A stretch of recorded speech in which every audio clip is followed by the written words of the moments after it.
Welcome to episode number 1 of State of the Phightins. I'm your host, Jaden Harper, along with Ian Copey. How are you doing, Eden?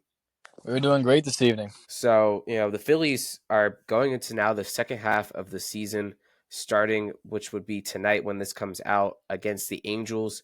And then now they play all American League teams through August 11th. So, what do you think about this upcoming stretch here for the Phillies? I find the stretch of interleague games, this upcoming stretch, before the deadline, obviously, win your games. You got a big series against the Red Sox. They've all of a sudden immediately got on a crazy tear ever since that pointless White House visit. And I think you want to knock them back into reality. Hey, no, you guys are still sellers, which, if that's even possible now. I think that Yeah. Yankee series, big. It's the Yankees, as always. The White Sox, no excuse to not win 2 out of 3 there. Detroit, that's the series we're all looking at. Baltimore, again, that's just another. I think that's just another series to come across at the team. It's probably going to be demoralized after they sold everything at the deadline. Texas might be the same way. So I think this is just another series. I wouldn't call us a gauntlet of any sorts. Yeah, that's my thoughts on the Yeah, interleague honestly, play. the Red Sox, we get lucky because we miss Crochet and Brian Bello for the Red Sox, and then we also get to miss Max Fried for the Yankees. So we avoid, as of right now, we avoid two of the top aces in the American League through this interleague stretch. For sure, for sure. Actually, I wouldn't have minded if they actually played against a guy like Crochet or Free, because I feel like that's something I would want to see at some point before, because you never know, this team will ever have to see them again in, let's say, a World Series or another. I mean, yeah, it's obviously interleague play. These guys will be in the American League for a while, but those guys I'd want to have our guys see once before, let's say, like a potential World Series matchup. But yeah, it's lucky Mm-hmm. you missed them in the regular season. Set yourself up for success to win these series. Yeah, it's lining up that the Phils will get Screwball in game 1 of the series against Detroit, the Friday night game. That's what it's lining up to look like right now. And it looks like Wheeler is going to probably get the Saturday game for the Phillies, but it will all play out how it plays out because, as you said, the Phillies, these are three of these teams, the Red Sox, Yankees, and Tigers, are potentially teams you see in the World Series, and the Phillies have already played the Yeah, Astros. and that's not just for this season. That's for years to come, because both of those teams, they're all young too. Yeah, because the Phillies went to So Detroit last year and took 2 out of 3. And I I do could be remember wrong, that. but I'm Yep. sure they think they saw a schoolball in that series. So, but this is a They did. completely I do different remember they Tigers saw team. I Yeah, I do think they remember they saw did see Scoobs. Scooble in that series. I think that's the one game Detroit won actually, in Yes, that it was. It was a series. But blowout. the Phillies took 2 out of 3 from a much younger team. On the other hand, the Phillies got swept by the Yankees last year, which were a much better team than they are right now. So, I believe you that know, that Yankee sweep last year, that came at just a really unfortunate time. I think that ball club at the time was at like an all-time, I say a real low point for the season, just of some club mhm. morale and just how high you are as a team. And like we saw the Brewers series earlier this year, or even Houston. You look back, even the Mets series earlier in the year. So I wouldn't say no matter how better that team is compared to last year, it's just you want to get these guys, get them while you're hot. And that's the thing about it. When it comes to this stretch of the season, no, you got to play your best baseball for the stretch here on out. I mean, so what? You lost this series back season to this team. No, you flip the script this time. Yeah, when it comes down to it, the Phillies have to. I would say they shouldn't be playing their best baseball in this interleague stretch because it is as important as what September is lining up right now, or even the last week of August. You have the Mets on the road. Atlanta comes to Philly, which should be an easy matchup, but it never is because it's a divisional matchup. Then you go to Milwaukee, who has been red hot recently. That's for 3. Also in September, you get the Mets at home for 4. You get the Dodgers on the road for 3, and Arizona. We'll see what they do at the deadline, but that's always a tough one for the Phillies in Arizona. So those are some really tough series coming in at the end of the year. So it's gonna be it's not an easy second half for the Phillies, but it really depends on what some of these in between teams decide to do at the deadline. For sure, for sure. But at the end of the day, no matter what they do at deadline, you still got to show up to their house and play some good baseball. Now, I believe when it comes to this September, I do not mind where these standings are in the division. Whether that means the Mets have a 5-game lead or the Phillies have a 5-game lead, just know you're going to make sure you're going to get ready for the playoffs. I do not really mind whether they are a 6 seed wild card again or if they get a bye week in the divisional. I honestly believe it's sort of an advantage to be the away team now in Major League Baseball as an underdog, having the middle games of a series at home. Like you're gonna want to win on the road either way. So you might as well knock it out in the first 2 games. Put the pressure on your opponent. Hey, now you got to win in our house, and Yeah. that's what I mean. We've seen them their last 2 playoffs series. They've lost all been because when they had the first home games. Mm-hmm. What it looks So like right now, though, the Phillies realistically are going to be playing in the wild card round. It's the question of where, and again, too, the Cubs have been having a really good stretch recently. So have the Dodgers. So if does it look great if the Phillies are going to catch them? So I think I realistically, we're looking at a wild card, either yeah three or 4 or 5. I would yeah I would not have mind a wild card series whatsoever. And But look, ideally you don't really want to see San Francisco or San Diego, but especially San Francisco. If you can miss them, that would be huge for the Phillies because they've always struggled against the Giants. Those are one of the teams that always trip them up, no matter how good yeah, the Phillies are or how bad the Giants are. there's Every that, and every then time they link up. yeah, there's that, and then it's also you're gonna have to meet. You might have to meet them at some point. If the Giants are that team, then no, you got to meet them. Mhm. You definitely want to meet So them though more in a 7 game than a 3 game. I would say so. As Yeah, for just a 7 game. because and that comes down to the Phillies bullpen though, because they almost had, I would say, a series win in San Francisco. If they would have, if history didn't happen, they would have had probably a series win in San Francisco. So then that comes Yeah, down to that the would. I Phillies mean bullpen that at the game end of the day. itself. I I'm more. I mean, I think yeah, as obviously Jordan Romano, elephant in the room with the bullpen. I think he might still end up finding his way on a playoff roster, just with how he as more just a lower leverage guy at that point. Like they might still continue to use him as a setup man, or he just continues to fill that job, and he'll find his way off the team on August 1st. Either way, I was more upset with Rob Thompson that game for using Romano as a 5 out guy. He's never been that guy in his career to go come from the dugout. Closers aren't meant to come from the dugout to close out a game. And you saw Romano; he cleaned up Daniel Roberts' mess the inning before. But you bring him out of the dugout. This is the same mistake they made with Jeff Hoffman in Game 4 of the division series last year. So and then that's one demoralizing thing with Rob that discourages me. I hope that's a mistake he eventually learns from, and that when we do have more guys in the bullpen, that after this deadline, he'll know how to use them more properly. Well, yeah, there's no excuse for Daniel Robert being in a big league game for a contending team going into the 8th inning.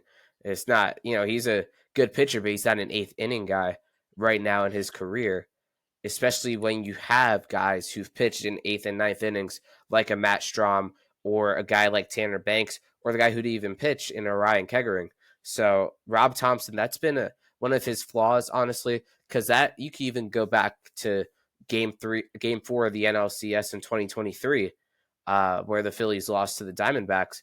Christopher Sanchez only got about 4 or 5 hitters in that game, and then Jeff Hoffman was the second guy out of the bullpen, and they blew their probably 2 best pitchers in that game so early, where Craig Kimbrell had to come in off of working the day before and gave up that home run to Alec Thomas, and the Phillies lost that game, and I think that's the reason why they lost that series. That game really, they gave Arizona more momentum than what they needed and forced the game 6 and 7 back in Philly. So I There feel was like that. that's Topper's probably biggest fault and flaw is that he doesn't know when sometimes the right time to put pitchers in. He's had a good sense at times, but recently it feels like he's been lacking in that area, not knowing the best times to put pitchers in and putting them in too early or too late. There's been that, and he's tried to make the effort. Like, all right, we haven't had to deal with this much this year because our starters have been great. But when you had a guy like Taiwan Walker who was only going to go 4 innings that game, he used his better guys earlier on, and just to try to, because it was a fifth inning of a tie game. Hey, you need a scoreless spot right there. That's where he uses bigger guys. Now, of course, I still would have probably used Robert earlier in the game to try to, as a sense where if runs are going to be given up, it might as well happen in the fifth inning rather than the eighth. It all depends on how the strategy tries to play it, but it's also the thing with this offense. If the bases loaded numbers, the runners in scoring position numbers aren't as terrible as they feel like, but the bases loaded numbers, this team doesn't hit with runners in scoring position. The classic saying: "If you don't hit, you don't win." I say that's that point there. Hmm. We had a next point though about upcoming trade deadline, which is again another elephant in the room. A big elephant in the room. Because at the end, let's be honest, the Phillies haven't had the best deadlines in this contending window. You look back at 24, Estevez, he was solid, and he kind of fell apart like the rest of the bullpen did in the playoffs. Austin Hayes never really got a good foot on the ground because he dealt with his injuries and his kidney affection, and that was really all the Phillies did at the deadline. 23, the biggest move was probably Michael Lorenzen, who he ran out of gas after the no hitter, and then also he traded for Rodolfo Castro, a trade that looks bad to this day. So the Phillies have to make the big splash this year, knowing their window is closing. Yeah, the big splash bullpen, obviously. I haven't hated Dombrowski's approach at the deadline really ever since he got here. In 21 and 22, those were teams at the deadline. You knew, hey, this is not a strong team at the moment. We need more. But that wasn't necessarily the case in 23 and 24. So he made less moves. You remember 21, he traded for Kyle Gibson, a few other bats, even more bullpen arms that just fell apart with the Joe Girardi mess. And then in 22, he went out, grabbed Robertson, grabbed Syndergaard, grabbed Marsh. And at the time, they were all great moves. At 23, that was another sense like, hey, yeah, they liked the guys that they had. They were all locked and loaded, and that just fell apart on them from a miss going in Arizona, really from Rob Thompson's lack of adjustment's fault. And then in 24, again, I just feel the same way. That team was one of the hottest teams in baseball. And it was like, yeah, that was a core that was capable of playing great baseball at the right time. And then Estevez was a great supporting move. Austin Hayes, again, as you said, just couldn't get himself upwards. And even Tanner Banks was part of that deadline. And that move is starting to pay off more now, essentially, as I loved him as a lefty out of the pen. But I'd say for this deadline, it's obvious. Hey, you need another big bat, and you obviously need probably a star pitch. You need probably two pitchers at this point, and it all depends on who can get the right package. Well, my biggest fear for this deadline is that for the few guys that are on the market, somebody's going to vastly overpay, and Dombrowski's not going to get out with the guys we want. And I gotta say, people are going to blame Dombrowski for that, but when you trade the whole farm system for some rentals that other teams are overpaying for, so you're setting yourself up for a failure in the future. Completely. And, the Phillies have been linked to a lot of relievers going into the deadline. Griffin Jacks, Johan Duran in Minnesota, Emmanuel Clase in Cleveland, even Ryan Hesley to a point, St. Louis kind of falling out of contention. He would realistically be on the move. And that's really most of the names the Phillies have been linked to at this deadline. It's going to come down to, like you said, the right package. The Phillies shouldn't really overpay at the deadline, knowing what's coming up, knowing they have contract extensions coming up. But at the same time, I feel like this is the year. If you're going to make a big splash at the deadline and get the big superstar, this is the year because of all the expiring contracts and the age of the team. And I could see the Phillies doing that at the deadline. What that looks like, I don't really know. Byron Buxton obviously is off the table. He has his no trade clause. So that dream is kind of dead. But you have Stephen Kwan in Cleveland who could be a good lefty bat. But does that really fit a need for the Phillies? That's what they have to look at. Because right now they really need a corner outfielder, really, and then they need a reliever. And then I think this team is in a good position. I'd probably try to get two relievers though. It's always better to have more arms in the pen than less arms in the pen when it comes to the postseason. For sure, for sure. I look at Stephen Kwan. Hey, that's your Max Kepler upgrade right there. That's a left-handed bat. But now here's the thing with Rob Thompson. He loves to be mechanical. Start Stephen Kwan against lefties. As you're going to face left-handed pitcher, no, do not. That does not mean start Otto Kemp in left field over Stephen Kwan. Please no. As a guy, See, this should probably be your leadoff hitter, and I believe it could be like the bat we wanted Bryson Stott to be as our leadoff. I could see that We're gonna definitely. pretty much shifting down everybody in the lineup, and I also wouldn't be now opposed to. God, I'm also just not 100% sure how available Stephen Kwan is. That's a very valuable piece, and I'm not sure how close the Guardians are to blowing it up essentially to the point where they're trading a guy as valuable as Stephen Kwan. So I get Class A because he's a little older and he doesn't have as many years of control left. Yeah, that's the thing. I kind of raised a little red flag with me and Stephen Kwan. Are you going to get on the phone with Kwan and then Cleveland immediately ask, give us your four of your top five prospects? see the guy I've always liked, and I've gone back to last deadline saying this is Taylor Ward out in Anaheim. I think he would be a good addition to this lineup. The Phillies are looking for power. They're towards the bottom of the league when it comes to home runs. Only one hitter with 20. That's Schwarber with 30. And he's a right-handed power bat. His average might be as high, but he's also a natural left fielder, so we could throw him in there. And I think he would be a good middle of the order right-handed power bat that I think the Phillies desperately need. And I don't think he would be that expensive. I would say the same thing about Adolis Garcia down in Texas. It looks like they're probably gonna at least ship him off and a couple rentals off at the deadline. He's shown up in the postseason before with Texas in that 2023 run to the World Series and the World Series championship. He's another right-handed power bat, not that expensive, has enough control though where he would be here next year. I think he's someone the Phillies should look at as well going into the deadline. Yeah, no, yeah, another great point about Garcia. Unpopular one has been Luis Robert out of the Chicago White Sox. He's been a name on the deadline list for years now. The only reason I bring up his name is that he still has a dangerous swing. And he's in a lineup with zero protection and in a team that with zero morale. That would be a gamble where I'm trading no more than a top 10 prospect, but I believe that is an experiment that could pay off really well for the Phillies, bringing him Yeah, in the right lineup. But obviously, I think that'd be a more last resort move. Try to call, as I'm sure Chicago was trying to sell him off. If even though the White Sox, it's always a clown show up there. You never know what they could be trying to do. But I believe that is if someone like somebody is overpaying for Adolis Garcia and all these other bats you're looking for, I sure Dave should give a call up to South Side. Say, hey, what are you guys looking for, Luis Robert? We'll give you this, I feel and like that could be an investment that is more of a last resort essentially. I believe could still very much work out.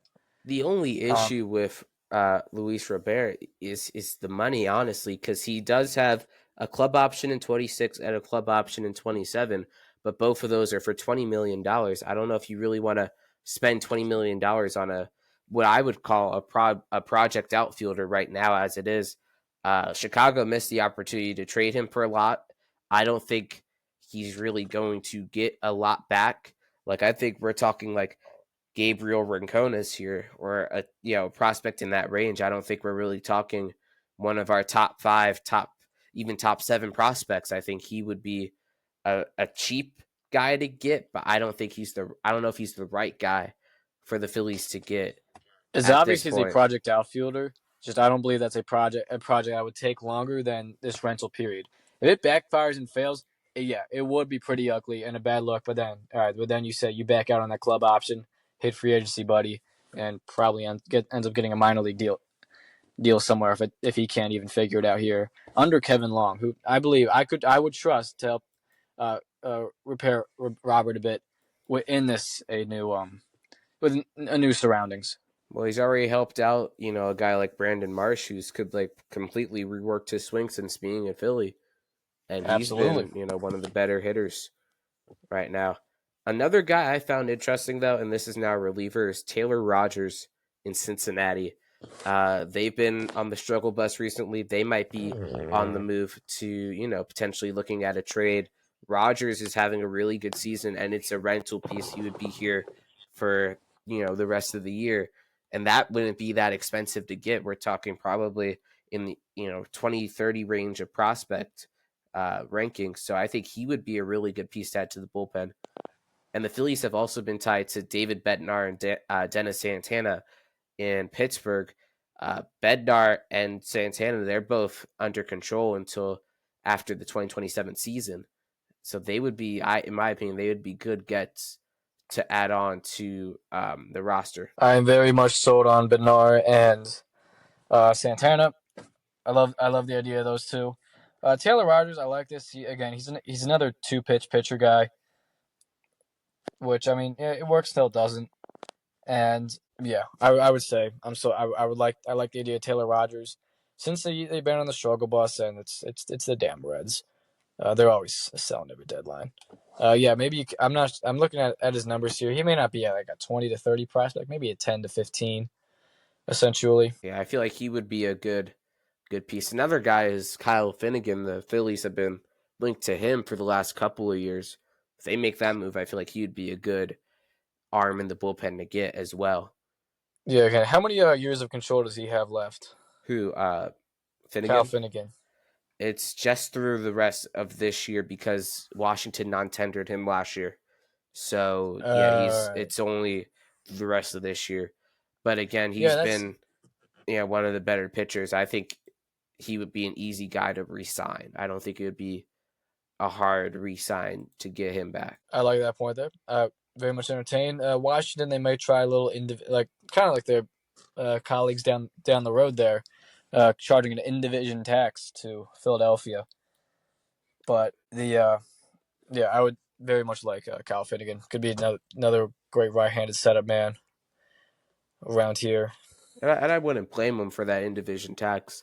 But another option for the Phillies, if they wanted to take a wild route at the deadline, is going and getting an infielder, either a third baseman or a first baseman, and moving Harper to either full time DH and moving Schwarber back to the outfield, or Harper would go back to the outfield and Castellanos would most likely shift over.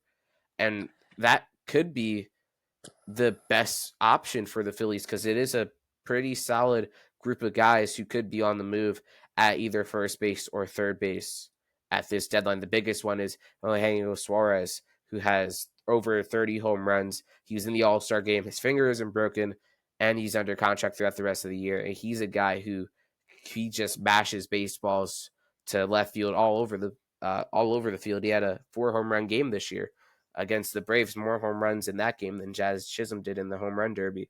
So I feel Yeah, like he would be a very interesting piece for the Phillies to get if they were willing to make that investment and change around the whole dynamic of the team. that would be a very creative move, and that's a move you have to make before the Yankees or Mets overpay for him. Mm-hmm. So I think that creativity, putting Schwarber back in the outfield, that's certainly a choice. And obviously, that's you're cutting Kepler away for that, which again we don't have any problem with doing now. And so I mean, again, it's really creative, and you got to believe it. And you put Kyle back in left field, you know what you're getting there. So you got to realize how much you're going to sacrifice defense for um, the best bat ever. And we've seen teams recently if they're not the best defensively, they find a way to get picked apart in the playoffs. So again, that is a choice by Rob Thompson. I would not blame it at all. It's creative, but be my guest. Another, and I was looking at this the other night. Obviously, Bryson Stott's future in Philly is in the air with how this season has gone and last season went. Going into this year, we give him the benefit of the doubt because of the elbow issue. This year, it hasn't really gotten any better. And if we could look, if he gets, the right package, I think for Brandon Lowe would be the move to try to move Bryson Stott maybe in another deal to get another bigger piece. But Brandon Lowe would fit perfectly on this team. He's under contract through next year. He's an all-star. Right now he's injured, but he has been really, really good this year. I think he'd do damage at Citizens Bank Park. I think that would be an option. Maybe not at the deadline, maybe more closer to the offseason, but that would be something I think the Phillies might even entertain as we get closer, towards the end, towards the offseason. Yeah, I would not find the Phillies in a position where they would deal somebody like Bryson Stott until an offseason move, of course. I believe Bryson Stott, he might not. They might still give him another chance to start off next year. And I think, if anything, he could be a sell-off move next deadline in 2026. I'm losing hope on him to panning out to be that guy. Take I've seen on Twitter. Shout out your Phillies educator on Twitter.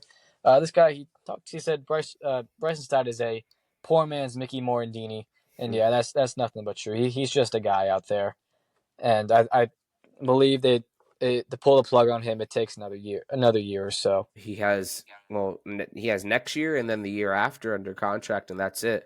Him and Brandon Marsh are free agents after 2027, and Bohm's out after 26. So it'll be interesting to see what the Phillies decide to do with them. That might be their old 26 next deadline. If things aren't going too well, that might be their ultimate blow up time. We were talking about the bullpen, and the Phillies this past weekend probably made one of the best selections of this draft. They selected Gage Wood out of Arkansas with the 26th pick. He threw a no hitter, a 19 strikeout no hitter in the College World Series. Only runner was a hit by pitch. And I think he's a guy who could be electric. And maybe if the Phillies push it, he could be coming out of the bullpen in October. I've heard that idea. People entertaining. Oh, could this guy be here like in a few months? When I look back at some of his highlights and some of his pitches, I notice some hangers like that you get away with in college baseball. It's college baseball, and I'm not sure. I want to see him go against pro pitching first. That'd be a guy like he'd have to have a lot of dog in him to be like, hey, I'm gonna come up here. All right, shoot, I was just pitching in college baseball World Series last spring. All right, well here I am now in the Major League Baseball postseason. So I would not necessarily be all for that. I'm not relying on that idea at all. I'm very open to seeing him next season and potentially in the soon future. And I actually think they might be trying to build a starter out of him. I knew you wanted to make a point about this entire draft. You look at their first 7 picks being pitchers. What I first got from that was they're trying to build up some trade stock, and they might be thinking, "Hey, we're not going to be selling anytime soon. These are our guys. We're going to build up a new core of pitchers, and we might probably be selling. I'm sure at least 4 of those top 7 guys that we just drafted, 4 of them will now make their debut in Philadelphia." And that definitely puts a guy like Mick Abel on trade watch, honestly, because when you draft pitchers, especially college pitchers, because Gage Wood was the first time under Brian Barber that the Phillies drafted a college player in the first round. So when you do a move like that, an aggressive move like that, that shows that you're gonna be dealing at the deadline and really flushing out your minor league system to get more space in it with these new college pitchers. For sure, for sure. You also want to make a point about Andrew Painter. Obviously, people think, oh, is he a deadline acquisition? Pretty much is what they'll act like. And from what I was honestly having a conversation today on Twitter about Painter and how we may not see him at all in 2025. I think it'd be a little unfortunate to see them abort the plan. See how he's not been settling down entirely in Lehigh Valley yet. I do not believe we need him at all. People try to say, "Oh, you just move him to the bullpen." You can't move a guy like Painter to the bullpen. He's been a lifetime starter. His warm up routine takes a while. You don't want to mess with that elbow on that warm up routine. So I believe Andrew Painter, his debut is coming in 2026. He is definitely untouchable, but you want to wait till he turns into a guy like I would say like when Paul Skeens was pretty much mowing down AAA with like a 1.7 ERA and like averaging like 8 strikeouts per outing. Yeah, But yeah, that's because thoughts on Painter there. I think the Phillies, their plan was to have Painter debut this Tuesday against Boston. I think that was the original plan. Before he has a 5 ERA in Lehigh, I think it'd be a mistake if the Phillies called up Andrew Painter at any point this year. You got to give the kid time. He's only 21 years old. You got to give the kid time to develop. He missed basically 2 years of pitching a baseball because of his elbow issue that the Phillies mismanaged from the get-go.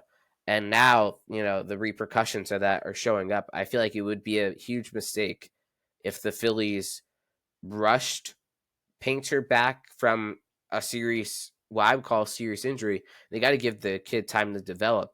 I think 26 is probably the right time because there's really also not a space for him in the rotation right now. For sure, for sure. And you have the top 4 guys, and don't count out Aaron Nola at all. That guy, any Phillies fan that hates him started watching baseball probably 2 years ago because that guy has been working hard for this team for a while. Anything that is your 5th starter in the playoffs. Or I guess you could say fourth. I wouldn't say. See how he does coming back from injury. Who knows? He could get his stuff right that quickly. And again, I never even. But you could have asked me this back in April. No, I would. And Andrew Painter, if they made his debut this year, I would not want him seeing a playoff roster. Too young to start a playoff game. I would not put him in that position yet. But hey, I think when I'm older, I'll have a lot of fun watching Andrew Painter start big playoff games. Definitely, definitely. I think it'll be very interesting in September as we go down the stretch when Nola gets back to see who they decide. Because you have Nola, he has the experience. But you have a guy like Jesus Luzardo who's had some really, really, really good outings and some horrendous outings this year. I think the top three are kind of set, and then the fourth will be decided as we go down the stretch. For sure, I'd want. I think if they believe Luzardo is going to be a future piece, I'd want them to give Luzardo the playoff experience. He's a guy like you don't know how you know how good he could be, the potential he has.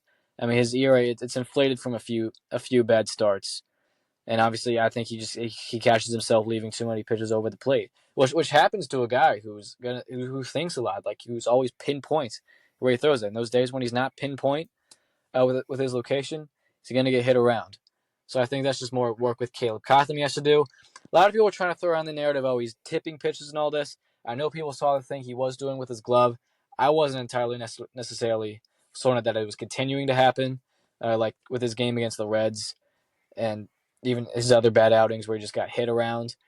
When you're tipping, guys are hitting home runs off of you in about first three innings. His recent outings just been short, but they're just finding ways to get barrel to baseball. Because it's what happens when you leave stuff like changeups and sinkers over the plate, like he's been doing. And I think it'll be very interesting to see what he does. First game against the Angels. That's going to be a big game for him. Yeah, tonight. But the interesting thing is, and people forget that he missed basically most of the second half last year with his back injury. This is the second most innings he's thrown in his entire major league career so far this year. He's at 104. This is only the third time he's even eclipsed 100 innings. So his workload is definitely, it could be a little fatigue at this point for Jesus Luzardo, but at the same time, he's shown that he could be one of the best pitchers in baseball so far this season with the Phillies, and I think he'll get back to that. I don't know if it'll be, right out of the gate. I don't know if it'll be by September, but I think he will get back to that point before the end of the year. For sure. And I'd want him to be a game 3 or 4 playoff starter. You want him to. He needs to get that experience. If he's going to be a big pitcher, a part of our future. Again, this team plans on being coming back to the postseason. So no, that's a guy you're gonna have to rely on at some point. So a couple things before we wrap up here. The first episode, obviously over on Tuesday night, Kyle Schwarber winning the All-Star Game MVP in glorious fashion with 3 home runs in the swing-off as the National League defeated the American League in the All-Star Game. And the interesting point is, 10 out of the last 12 years, the American League has been in the National League. The only 2 times they haven't, the Phillies have had a very key part in the National League winning. I mean, hey, the All-Star Game, it's all fun and games now. I wish they still had the little intriguing part, like here, winner of this, the league winner hosts the World Series. So I think Schwarber winning that derby, that was so cool to watch. And I believe the only thing that would have made it better is that fans actually stayed for it. I was pretty disappointed that I see all around Truist Park how it's the All-Star game. Like and you left early. Like, come on now. If I'm at the All-Star game next year in Philadelphia, you will not. You'll never catch me leaving Citizens Bank Park before the final out. I think very few people will leave the All-Star game early in 2026 in the great city of Philly. But it's interesting. He's the second Philly to ever win the All-Star Game MVP as Kyle Schwarber. And last time that happened was in 1964, which hopefully we do not touch any feature from those 1964 Phillies. If y'all know that story. The only interesting thing though is that All-Star game was in Queens. So both of the Phillies All-Star Game MVPs have happened in probably our 2 biggest rivals ballparks. That's an interesting stat to know. So, and one more point, one last point before we leave. I want to remind you guys about now a lot of the lot of the fans who started watching in 2022 wouldn't know about this one, but 2021 Bryce Harper. This dude did not even make the All-Star team in the first half. Was about a almost a league average hitter at the time. Or I wouldn't say necessarily though, but he's only a 270 hitter. Wasn't hitting as many home runs. Then this dude went on a freaking tear in the second half, winning the MVP. Unfortunately, in that season, he was the only guy who felt like doing anything. So the Phillies missed the playoffs. But I tell you, if we can getting 2021 Bryce Harper out of this second half, that could be magical for this team.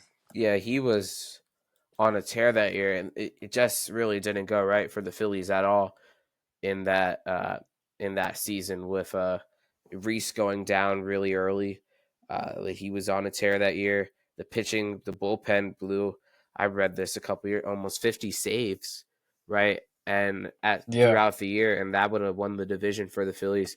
But I think he just needs to, if he stays healthy, like you saw in that game against San Francisco last week, where he had 4 extra base hits.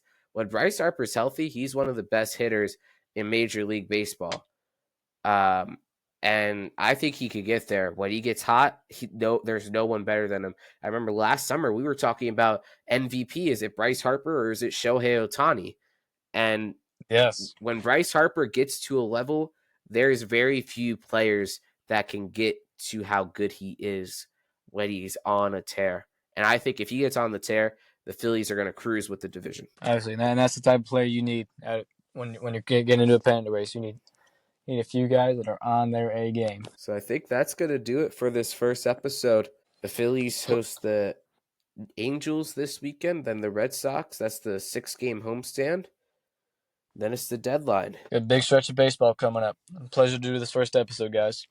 Alrighty, we'll see you in the next one. Make sure to like and subscribe and follow the podcast on all of our socials. And we'll see you in episode 2. See you guys.